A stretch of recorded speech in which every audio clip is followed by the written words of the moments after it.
Wonderful. So, I would like to welcome everybody today. I'm Brian Jones, and I say this very often. I'll say it again, that you're probably here. If you're here for the first time, you're probably here because you may have seen something I've written on Quora, where I was a writer for a long time. And this group sprung out of that experience, and everybody here has come through the platform of Quora. So, and this has been going on. We're now going on our 4th year of doing these sessions and our weekly meditations, and it's been a very rewarding and wonderful experience for me, and hopefully for everybody. I think so. And Saturday is a little different from the weekday sessions in that today we take up a topic for about 20-25 minutes, and then at 10 o'clock we will meditate together. And that is the main thing, because this is all, this whole thing, and the whole thing that we call a spiritual journey, it is all entirely about your experience. It's about your experience. We can read so many things, and we can listen to so many things that are, inspiring and keep us motivated. But when it comes right down to it, the real gem is our own inner uncovering of that which we truly are, which is already there, present within us. And that's what we do. So that's the main event. So today, if you saw my email, and let me just look at this again. Just let me read this to be sure I'm saying it exactly. Yeah. So I'll read what I wrote. I said, "Dear all, recently Dodgy said," and this was just last week, he said, "There is no goal." So what does that mean? And why then are we working towards something that we call the goal? This is one of those spiritual conundrums that we face. And, all of us as deep students of spirituality, have come across, this thing, it's like everybody, we all have our own idea of what a goal might be or what the goal is, or maybe we have absolutely no idea what the goal is. Like in my case, I have no idea what the goal is. So when we hear very often, it comes from coming from different belief systems and from different religions. This idea of a goal means different things. So, for example, the idea of enlightenment. Okay, so it's not uncommon to hear the phrase, Buddha attained enlightenment, or this person attained enlightenment. But that idea in itself now poses a bit of a problem, because, we already, at one point in us, we are already that enlightened being. It's not like we have to gain something in order to become that. So that idea of attaining enlightenment is a little bit deceptive. Then in what I like, Babaji very often, and he uses many words to talk about the goal, but very often he talks about realization or reality. And this I like. I like the term realization, because realization means that we're realizing that which we already are. So that is a word I really enjoy to say, and I've used many different words myself. So, but if we look at even within heartfulness, if we take one of the maxims, for example, Maxim 3, here Babaji says, "Fix your goal, which should be complete oneness with God. Rest not till the ideal is achieved." So now Babaji is saying, using the term God, which he himself, will very often say that wasn't his goal. His goal was, when he met his master gave him an inner experience of what he understood internally was the real highest state of his own perfection. And he said from that moment on, he never thought of God or anyone else except his master. And he became totally one pointed on in remembrance of his master. And as a result of that practice, his master completely merged in him and said, from this day forward, none can say that I am different from you or you are different from me. Basically, they had merged together. So this was another way of looking at the idea of a goal. Okay.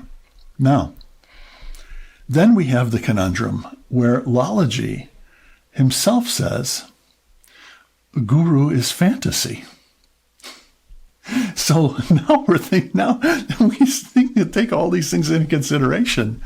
It can be very confusing as to what is it that is there a goal? What is the goal? Is the master the goal? Is God the goal? Is realization the goal? Is enlightenment the goal? What in the world is the goal? Okay.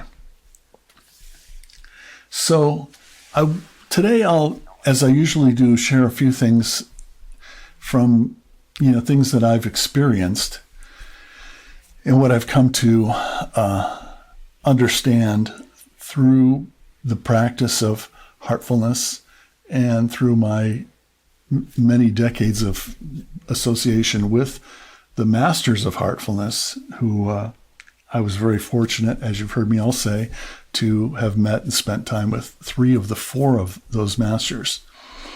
So what I can say is that my idea for me of what the goal is has evolved. And I think if I look back to my early days, back in my teen years, when I was definitely a sincere seeker, I came at it more from the religious aspect of, I had the idea that but God was a higher power or a creator. And then I quickly moved on to the idea of enlightenment in Buddhism, where, it's more of an inner awakening. It's more of as I said, a realization. And then I studied Taoism, deeply understood from Taoism that this whole creation is more of a principle. It's a principle of nature. And so in Taoism, nature is very much at the root of that philosophy. So it has a lot to do with aligning with the principles of nature and being in tune with nature, which is exactly what Babaji also says. He said, be simple and in tune with nature. So when I wasn't looking for a master. I loved reading autobiography of a yogi and reading the stories of the spiritual masters and the many amazing things that they did and were attributed to them. It was incredible. It was just a wondrous to read that. But I never really believed that there was such a thing as a real spiritual master in today's world. And so that was my premise. It all sounded great and was interesting, but I didn't believe in a master until, as you all know, a master found me, and that was Babaji.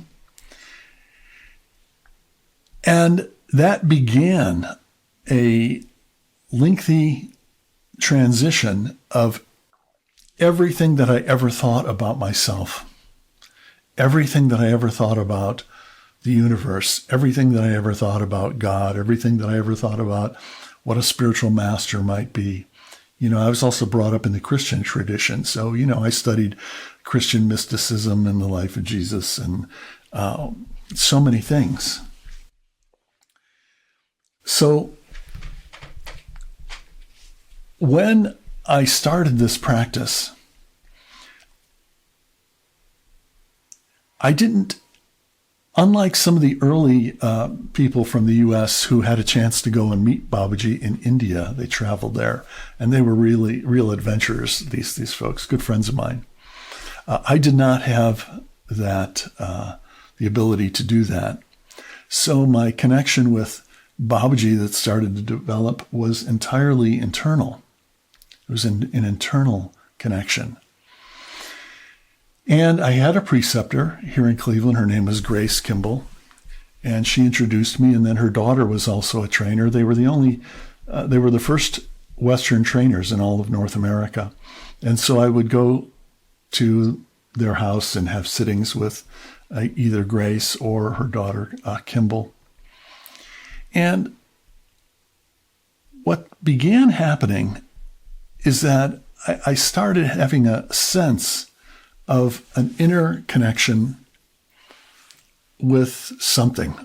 And at first I didn't really connect it to the master, but it wasn't that long after that I realized, wow, this, whatever I'm experiencing has happened since I met and made this connection with Babaji through the trainer, through Grace, and started having these sittings and started having these experiences, inner experiences and dreams.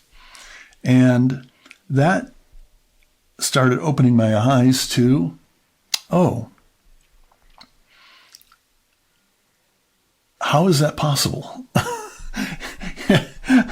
And it dawned on me that perhaps I had actually, discovered a master who was of a very high caliber. And though I wasn't a trainer or anything at that time, when Grace and her daughter moved away, they moved out to New Mexico, there were no trainers in this area. In fact, at this time, I should back up, at this time in the history of our organization, there were only about 35 people in North America that even knew about what we now call heartfulness. So I was kind of an early pioneer. But the things that were happening to me after they left, it was as though Babaji was helping me to maintain that inner interest and inner connection, because I would go up to the mall just on a Saturday. Again, I'm 19 years old, 20 years old, and I would get some lunch, and I would be sitting there, and all of a sudden I would feel this immense transmission just pouring through me out, and like going to the whole mall, and it was an incredible experience. And yet I really had no one to talk to about any of this. So I had many experiences like this early on. And as that developed, my inner relationship with Babaji also became very, very real. And I realized at some point that this idea of a master is both in the physical form and the physical dimension and in the spiritual dimension and the inner connection. So from there, I met my wife to be, and we started traveling, and we got to meet Babaji a couple of times, and we got to spend many decades meeting Chariji every year and traveling with him, all over the world. We had so many adventures with him. And during that time was when I started to realize that there was no difference between the outer master and the inner master, and that the outer master was a vehicle or tool to awaken the goal, which was actually my own very self. Because Babaji says, you are that which you seek.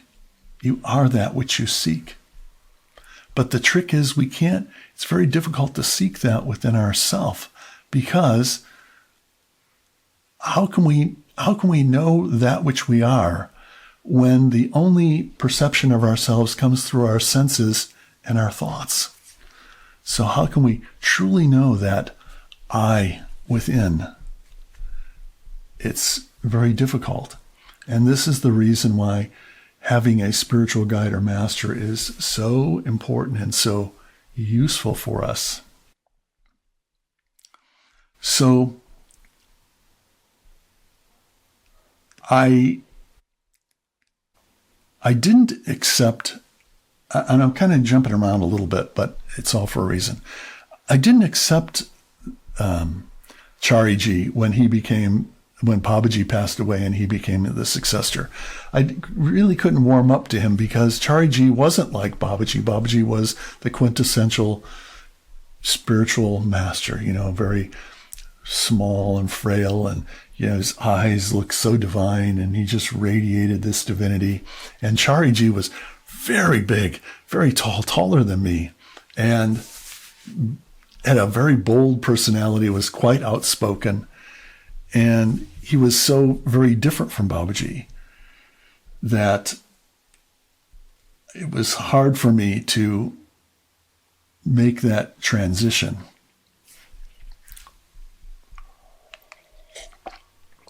But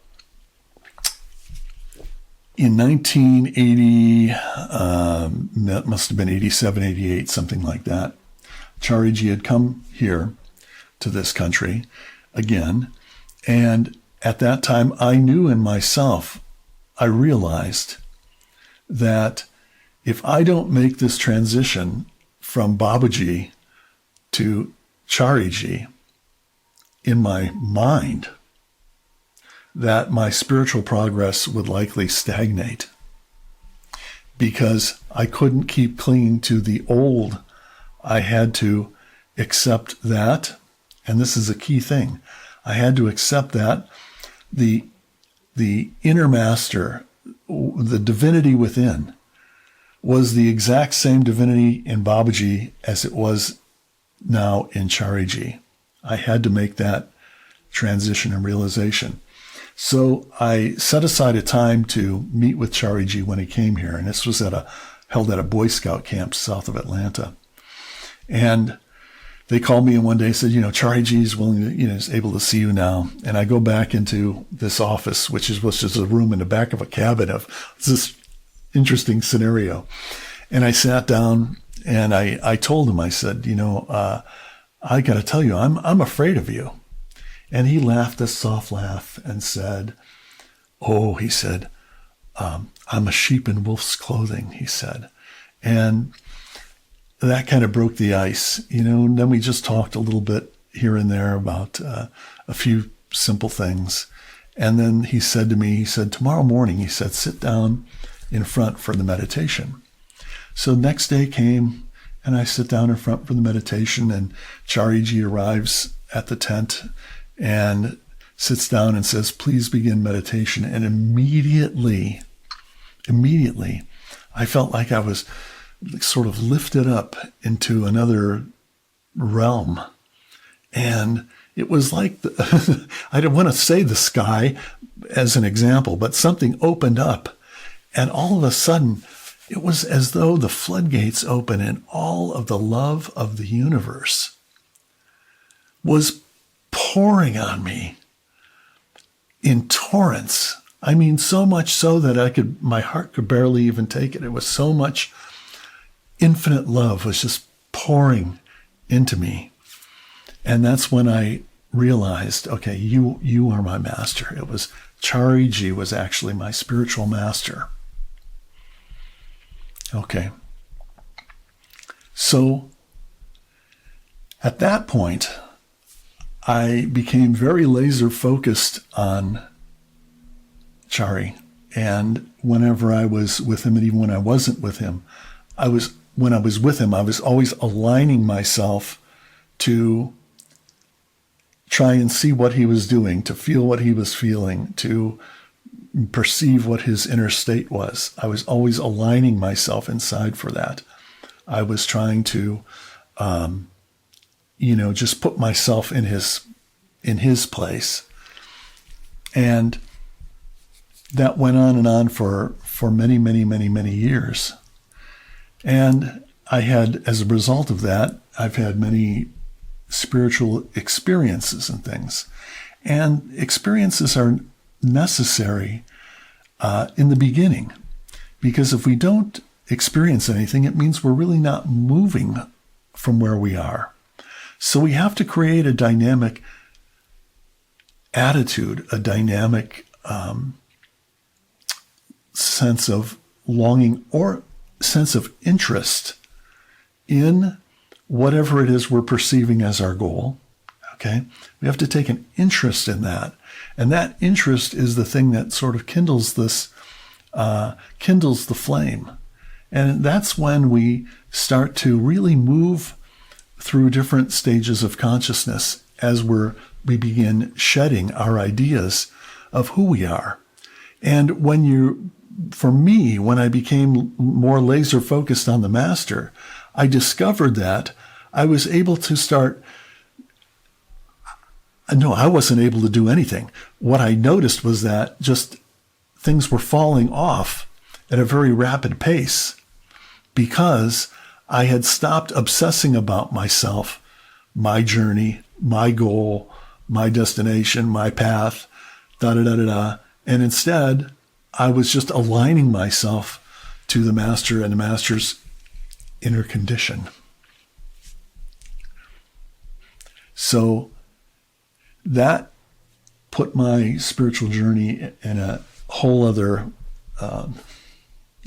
realm, I would say, where it was very easy for me to stop thinking about I, me, mine, and instead,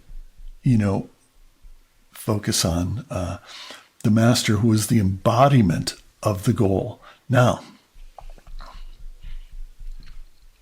this is an interesting thing, is that, and it's hard to pick this out from religion's past, because we don't have a lot of detailed stories about the relationship between a disciple or student and a real master. Basically, what we've got handed down to us are stories about Buddha, Jesus, Krishna, and many others, and their life and teachings. That was the focus. But we don't have this understanding of how to utilize the master. And that's the one thing that I found in this practice of heartfulness that is a blessing, because we do have stories of how Babaji wrote about his journey as a student, as a abhyasi to Lalaji. We have books written by Chariji about his relationship and his journey, inner and outer, with Babaji. And so now we have some different kind of examples that are much more relevant for us, because the real thing we are needing to grasp and understand is,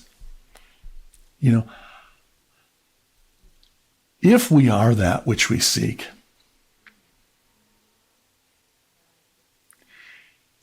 and if it's almost impossible for us to realize that on our own, because we're always coming from the place of our own collected ideas of our I-ness, and if by taking the help of someone who's completely cleared that in themselves and has become, as we say, reached the point of self-mastery, they become a master, then we start to see, okay, this is where in the prayer of heartfulness becomes very interesting, because in the prayer it says, "O Master, thou art the real goal of human life." Well, for most people, they want to shun that idea because, wow, are you talking about the man? Are you talking about this guy here from India? Am I going to say a prayer that starts with, "O Master, thou art the real goal of human life"?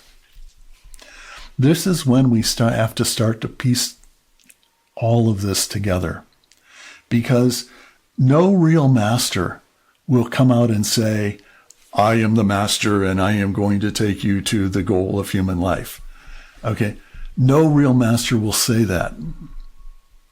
So the master is someone who is very humble and very so insignificant to themselves, And so in our personal journey with them, with a master, we have to sort of dig and uncover and reach some understandings within ourselves and look at the experiences that we have, the conditions we feel in the meditation, and piece it all together that, okay,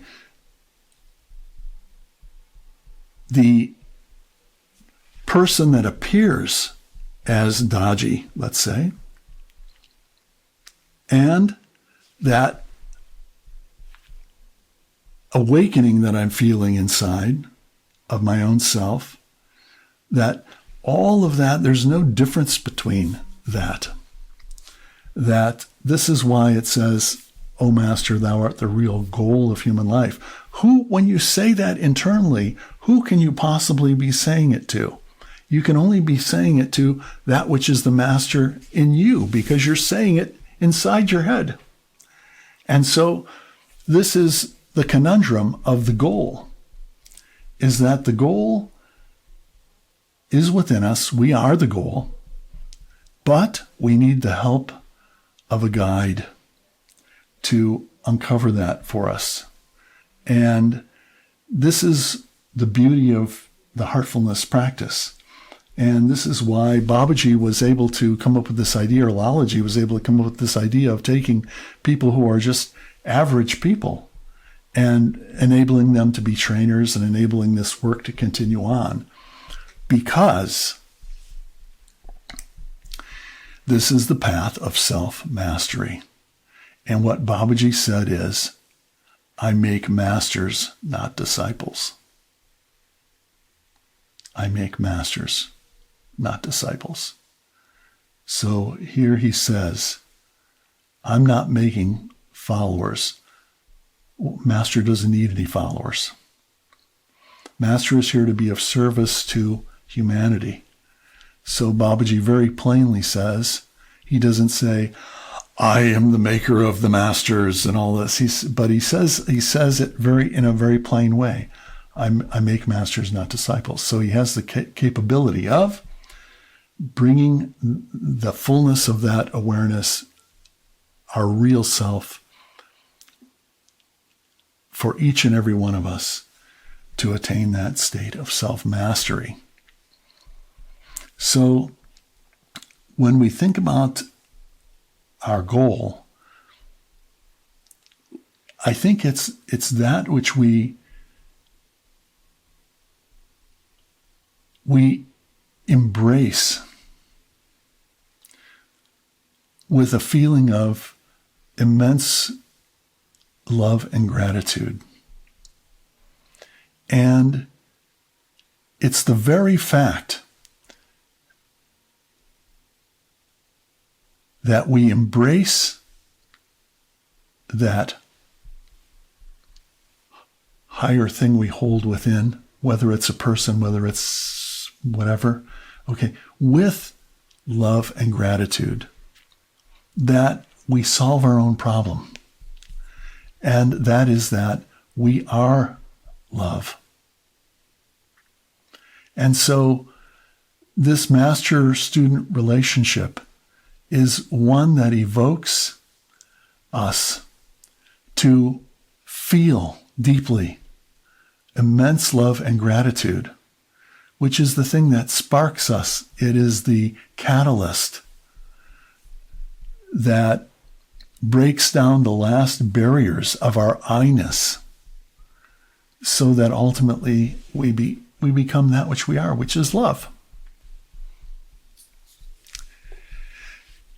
And so at this point in my journey, and I know I rambled on and I went all over the place, and maybe it wasn't very cohesive, but I hope you caught the spirit of what I wanted to share with you today about this path, is that, it's an individual journey.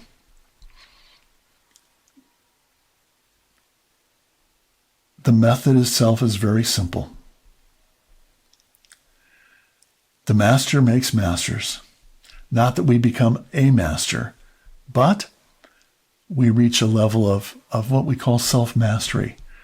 And then we become the real expression of what we really are. And we're all the same in that regard. We're all just beings of light and love. And the last thing I want to add,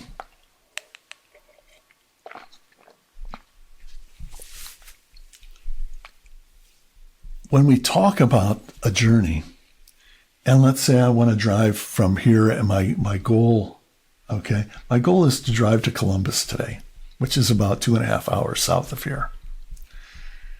And so what happens? Well, first of all, I have fixed my goal. My goal is to drive to Columbus today, and Columbus is my destination. Now what has to happen? Well, I have to get myself motivated. I have to, prepare, maybe have breakfast, get in the car. Then I probably need to stop and get some gas. And then I have to make the drive, the 2.5 hours. And when I get to Columbus, okay, lo and behold, I've arrived. That's what we think of as a normal journey. But in our becoming and understanding about the goal and our own goal, we aren't arriving at a destination which is fixed. And this is why Adaji said there is no goal. What is happening is that we are arriving at a goal within ourselves which is itself infinite. So we are becoming, re-becoming the infinite without any coverings, without any coating, without any masks, without any doubts, without any fears. We are becoming the infinite, and love is infinite. So this now has been so far my understanding of the goal in my personal journey. And I wanted to talk about it today because I want to invite all of you to think about, this, what we call this journey we're on, how it's affected us, how it's impacted us, how it's enriched our life and our inner condition, and reflect on the help of the guides that without them, we would probably not be here. We would not be having these sort of experiences because it was Lalaji that brought this transmission back to the world. And that's what we're experiencing. All right.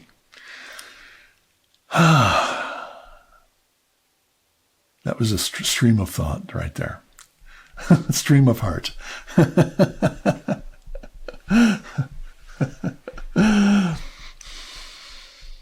And the beauty of it is, we arrive. We arrive. And all we're doing is just getting past who we think we are to be who we really are. That's all there is to it. Okay. With that, dear friends, let us meditate together.